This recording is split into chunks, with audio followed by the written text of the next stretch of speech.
Así que el día de hoy, luego de haberles dado la bienvenida, muchísimas gracias a todos ustedes por estar conectados con Bash Escuela. Vamos a hablar de un tema súper importante y es toda la parte de costos, cómo cobrar, qué hacer. Dentro de las preguntas, por ejemplo, que nos han dejado, está qué considerar al cotizar. Vamos a empezar con esto. Yo voy a arrancar con este tema.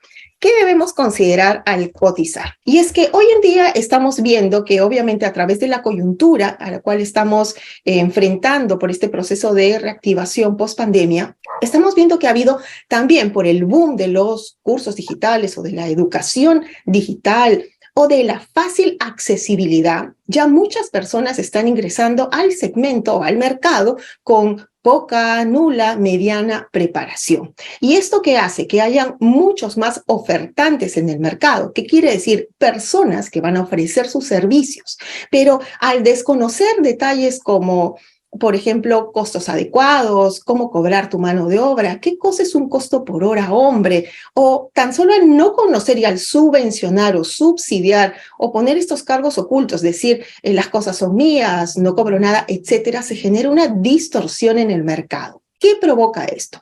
Que ante tantos ofertantes, haya tanta sobreexposición de oferta, hay una fluctuación y los precios vayan cayendo, vayan bajando. Entonces, si estábamos acostumbrados a cobrar, por decir 10, vamos a ver que el mercado está en 5, en 4, en 3, y uno dice, ¿pero por qué? Yo cobraba antes 10 y ahora el mercado se viene a menos, pero se viene a menos por la sobre oferta. No es porque algo le pase en sí a la industria, sino hay que demasiados ofertantes. Y esto debido a esta respuesta de estas soluciones bastante rápidas con el tema de las capacitaciones online, los videos tutoriales en YouTube, etcétera, que si bien son importantes, forman parte de un entrenamiento, forman parte de una capacitación, no lo son todo. Nosotros siempre damos un ejemplo, por ejemplo, en temas de educación y en general. La educación y la capacidad de obtener información es como si nosotros tuviéramos un vaso vacío. Una persona que recién va a empezar en la industria es como un vasito vacío. Si tú le echas unas gotitas a ese vaso vacío, va a tener algo de agua, porque antes estaba vacío. Le pones un cuarto, 2 cuartos, va a tener algo. Pero para que realmente funcionen todas las estrategias, sepan cómo desarrollarse, necesitas un vaso lleno. Y esa es la problemática. Las personas sabemos una parte, pero no le estamos poniendo énfasis a un detalle importante que se llama gestión empresarial. Y eso hace que exista una sobreoferta en el mercado. ¿Por qué? Porque al no entender los principios de la gestión empresarial, ¿qué cosa es la gestión empresarial? Los principios de administración, los principios de finanzas, los principios logísticos, se dan cuenta que eso no tiene nada que ver con los detalles de las manualidades, porque otro detalle que estamos observando al día de hoy es que también hay una sobreabundancia, tanto de personas que están, entre comillas, el grupo de decoradores ahora están diciendo yo te organizo todo, pero hacen decoración y amueblamiento, o viceversa, o hay muchas personas haciendo globos, o muchas personas haciendo X, Y cosas, lo que genera nuevamente esta sobreoferta. Hay muchos ofertantes en el mercado, mucha variabilidad de precios. Y nosotros seguíamos cobrando, no han cambiado las situaciones y por eso es que vemos que el mercado está dificultoso. A este precio de nosotros está hacia abajo. Ahora, ¿qué cosa hacer para poder combatir esto? ¿Qué es lo que tenemos que hacer? Primero, uno de los detalles es hacer una investigación de mercado y esto lo venimos diciendo desde los webinars anteriores. Una de las bases más importantes para poder entender cómo reaccionar ante los cambios coyunturales, ya sea una sobreoferta, una guerra de precios, etcétera, es un análisis del mercado. ¿En qué consiste, por ejemplo? El análisis de mercado va a variar de acuerdo a los distintos ámbitos geográficos en los cuales se desarrolle tu negocio, tu empresa. ¿Qué significa eso? Que la realidad de Lima es diferente a la realidad en Huancayo, diferente a la realidad en México, diferente a la realidad en España. Cada ámbito geográfico tiene unas consideraciones que hay que evaluar, hay que monitorear, hay que analizar. ¿Qué es lo que tenemos que hacer nosotros al momento que enfrentamos, por ejemplo, un choque, un ataque con el tema de la guerra de precios? O nos comentan, mira, Cintia, yo solía cobrar 10 y ahora no puedo porque tengo competencia, entre comillas, que cobra 5. Y es que, ¿qué sucede? Como las personas no están siendo bien preparadas, no están entendiendo el valor de sus horas hombre de trabajo, el valor de su propio trabajo. Cuando empezamos esta invitación, esta bienvenida, hablamos de la importancia de las familias como ese eje complementario en nuestra industria. Pero ¿qué está pasando? Las familias, si bien yo digo cuando consultamos, ¿no? ¿Y con quién trabajas? Bueno, trabajo con mi esposa, con mi hermano, con mi primo. Todos ellos no deben ser subvencionados. Es decir, todos en la escala debemos aprender por la gestión empresarial a ponerle un costo, un valor, no un valor cero. Ahora, si es un familiar, por ejemplo, hay algo que se llama costo de oportunidad o valor COC, que si el promedio de mercado, el salario de mercado, el sueldo mínimo de mercado, vamos a poner un ejemplo, en la ciudad de Lima es de 950 soles, por un valor COC especial, le vamos, por ejemplo, hacemos un acuerdo que a nuestro familiar le asignamos 800 o 700, pero tiene que asignársele una partida, no se puede poner cero, o no se puede decir, como es mi hermano, me ayuda, o como es mi esposo, me lleva y me trae, porque lo que generamos es una subvención, es decir, la poca probabilidad de que nosotros podamos recuperar lo que invertimos en nuestro negocio, porque nos las pasamos subvencionando. Ahora, tú dirás, pero Cintia, tú me dices eso, y si yo me pongo a costear cada una de las líneas, mi servicio en lugar de costar 10, va a costar 15, y el resto lo está vendiendo a 5. Pero un momento, el problema es que todos estos que lo siguen vendiendo a 5 van a encontrarse en un círculo vicioso que va a colapsar, porque no puede mantenerse. La subvención tiene un tiempo, siempre explota. Por eso es que no sé si se habrán dado cuenta que dentro de este análisis va saliendo mucha estafa, porque esto es como un giro en la rueda. Mientras entra el flujo de dinero, usas ese dinero para el siguiente evento, usas ese dinero para el siguiente evento, usas ese dinero para el que sigue.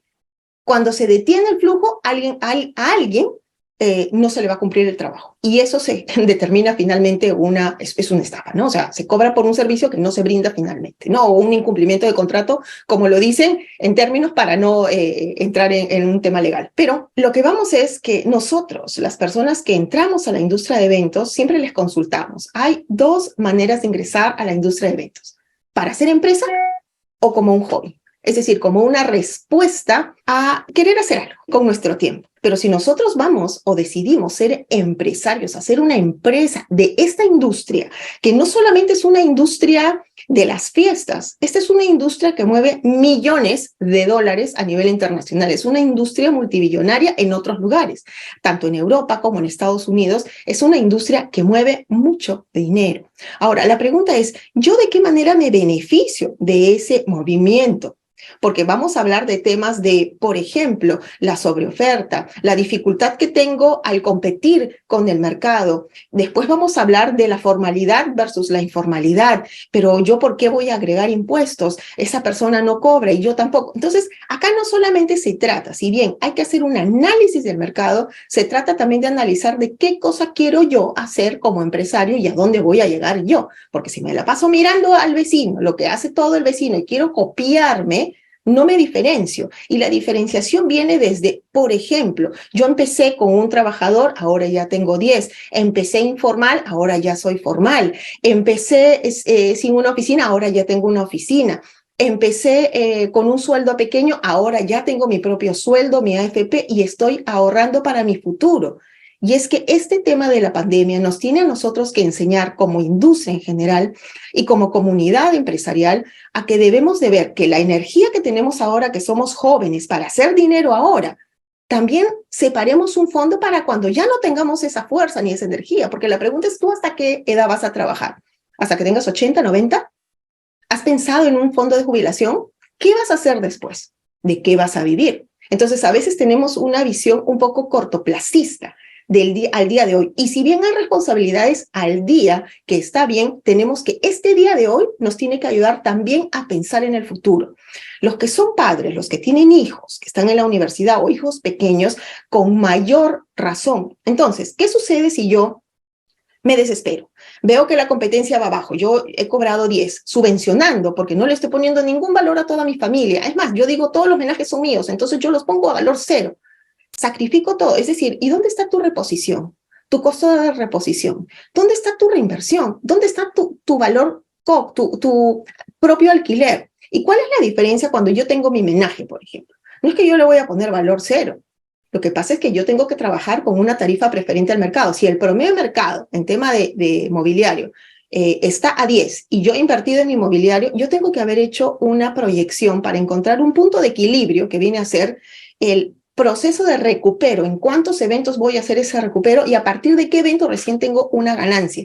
Pero no solamente eso, además de ver ese tema, yo tengo que tener una rentabilidad por cada evento, por cada momento. ¿Qué pasa si yo he hecho por ejemplo, un planteamiento de un recupero a 10 eventos o a 15 eventos y en un solo evento, en el primer evento, alguien me rompe la silla? ¿Qué pasa? ¿Qué sucede? Es una pérdida. ¿Quién la asume? ¿Cobre una garantía? No cobre una garantía. Hay un contrato, hay un alcance del servicio. Entonces, ¿qué sucede?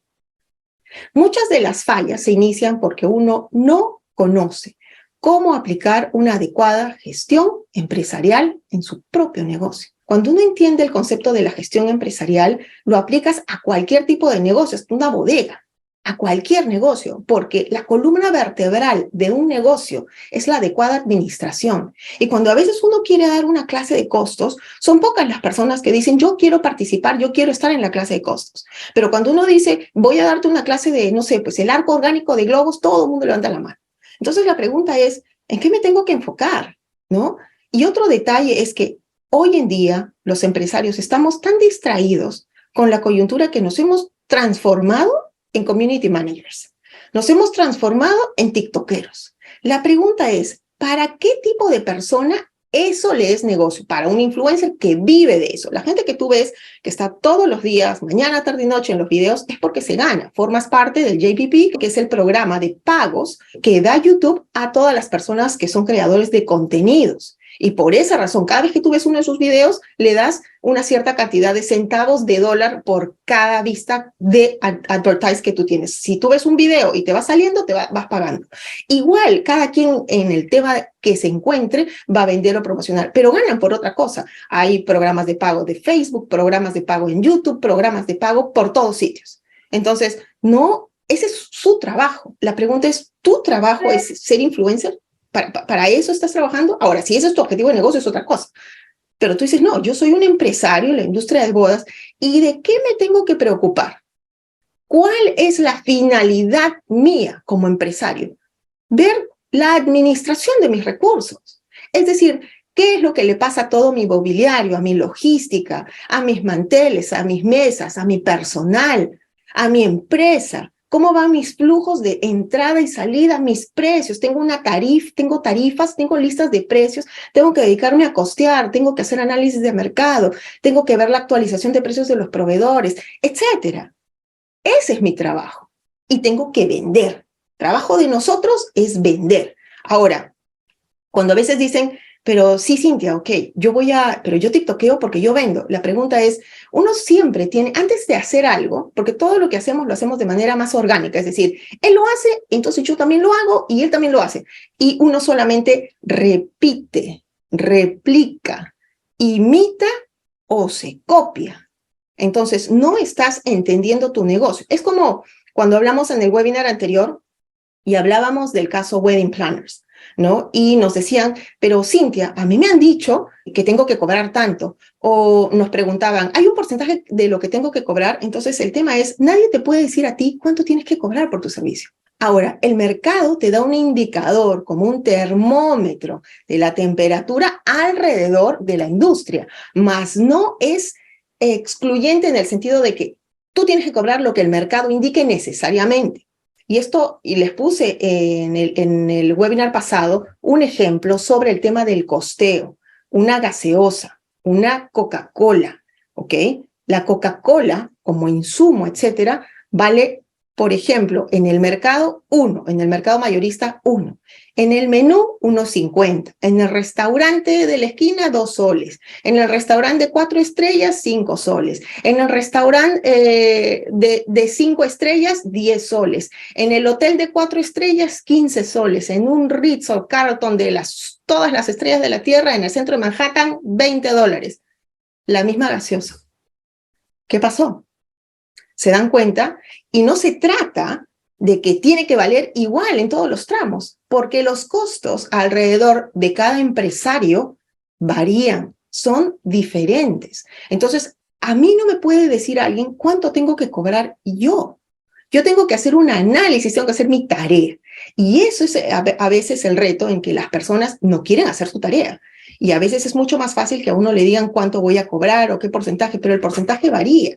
Los tipos de negocio varían, los factores se aplican de manera distinta. Los factores 2, por ejemplo, para las flores, los factores para temas de perecibles, para temas de tercerización, para temas de servicio directo, para venta de producto, todo varía.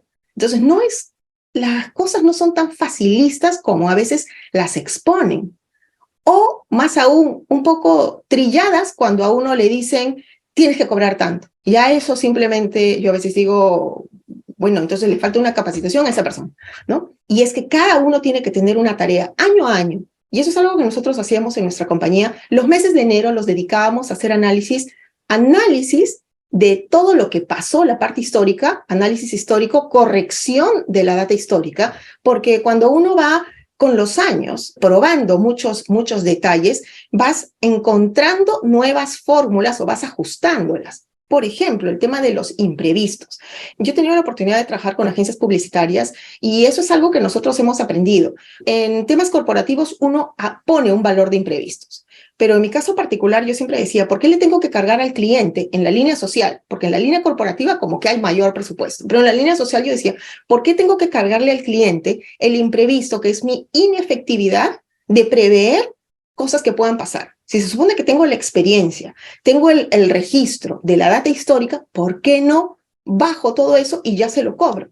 Es decir, si yo ya sé que el tema de las distancias va a ser una interrogante, hago una tabla y vas cobrando por las distancias, porque no es lo mismo que hacer un evento, por ejemplo, en Satipo, que irse fuera de Satipo, ¿no? O ir a Pichanaki, o etcétera, ¿no? O estar en Lima, o irse fuera de Lima, etcétera. O irse a Spitia, la cantidad de kilometraje, el tramo de ida y vuelta, no solamente un tema de movilidad, gasolina, el tema de tiempo, el grado de dificultad, el tema de los scouts. Hay muchos valores empresariales que no se costean. Entonces uno está más distraído, entretenido en la decoración que en la gestión. Y de eso se trata un poco el día de hoy, tratar de volver a lo que realmente es nuestro core de negocio. Nosotros como empresarios tenemos que velar por la parte de la rentabilidad de nuestro negocio. Nosotros tenemos que aprender a costear nuestro trabajo, lo que te cuesta a ti, al margen de lo que le cueste a él, porque ¿qué pasa, por ejemplo, cuando dicen en las wedding planners, ¿no? Pero ella cobra 1.500, entonces yo también cobraré un poquito. No, pues, pero es que tal vez ella solo se ve en bus, en micro, y tú te vas en tu camioneta. Entonces son dos cosas diferentes. Tú no estás costeando. Uno está haciendo las cosas al azar. Él puso, yo también. Bueno, yo también. Por eso es que entra la plata y sale la plata. ¿Se dan cuenta? ¿Y qué sucede cuando pase el tiempo y deje de haber ese ingreso? Hay un problema. ¿Qué sucede cuando no tenemos un apalancamiento? Se frenaron los ingresos, pero ese almacén hay que mantenerlo. Hay que darle limpieza a ese almacén, necesita un personal, necesita embalajes, necesita que, como su nombre lo dice, se le haga mantenimiento. ¿Y de esa plata de dónde sale? O sea, yo me meto la mano al bolsillo para poder pagar los gastos del mantenimiento. Eso debió estar contemplado en las partidas de costos. Pero es que hay una gran problemática de que no sabemos costear. ¿Por qué? Porque no nos hemos dedicado a aprender y a capacitarnos en el área core de una empresa, que es la parte de la gestión empresarial.